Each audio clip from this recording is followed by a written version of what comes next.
ડભોઈ વિધાનસભામાં ધારાસભ્ય શ્રી શૈલેષભાઈ મહેતાની રજૂઆત સંદર્ભે મુખ્યમંત્રી દ્વારા 975 લાખના રોડના વિકાસના કામોને મંજૂરી મળતા પંથકમાં આનંદ વ્યાપેલ છે। ડભોઈ વિધાનસભાના ધારાસભ્ય શ્રી શૈલેષભાઈ મહેતા દ્વારા મુખ્યમંત્રી ભૂપેન્દ્ર પટેલ દ્વારા ગુજરાત સરકાર માર્ગ અને મકાન વિભાગ ગાંધીનગર મુખ્યમંત્રી ગ્રામ સડક યોજના 2024-25 ડભોઈ વિધાનસભામાં અંદાજિત 9 કરોડ 75 લાખના વિવિધ રસ્તાના વિકાસના કામોને મંજૂરી મળતા પંથકમાં આનંદ વ્યાપેલ છે અને ધારાસભ્ય શ્રી શૈલેષભાઈ મહેતાએ મુખ્યમંત્રી શ્રીનો આભાર વ્યક્ત કરેલ છે।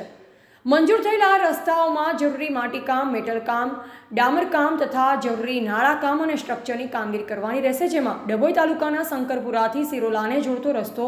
2 કરોડ 80 લાખ તેમજ બોરિયાથી જૂની માંગરોળ રોડ 2 કરોડ 10 લાખ તેમજ વડોદરા સમસાબાદથી ખાનપુર ગામને જોડતો રોડ 3 કરોડ 60 લાખ તથા રાયપુરા રામપુરા રામદેવનગરને જોડતા રોડ 1 કરોડ 25 લાખ મળી કુલ રૂપિયા 975 લાખના રસ્તાઓ મંજૂર થતાં લોકોમાં આનંદ વ્યાપેલ છે અને હજુ પણ બાકી રહેલ રસ્તાઓ વહેલી તકે મંજૂર થાય તેવી વિકાસશીલ ભાજપા સરકાર પાસે આશા રખાઈ છે। ટીવીટી ન્યૂઝ નેટવર્ક સાથે રિપોર્ટર હાર્દિક ડબકર। ડભોઈ હવે દરબાવતી બનવા તરફ જઈ રહ્યું છે અને ભારતીય જનતા પક્ષનું જે સૂત્ર છે સૌનો સાથ સૌનો વિકાસ એને અનુરૂપ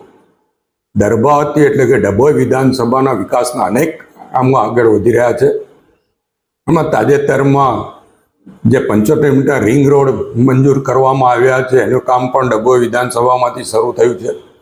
એના માટે 316 કરોડ સરકારે ફાળવ્યા। સાથે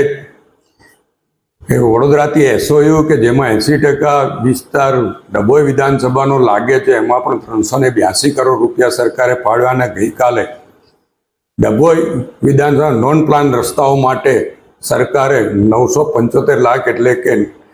9.75 કરોડ રૂપિયાની ફાળવણી કરી છે, જેમાં શંકરપુરાથી સિરોલાને જોડતો રસ્તો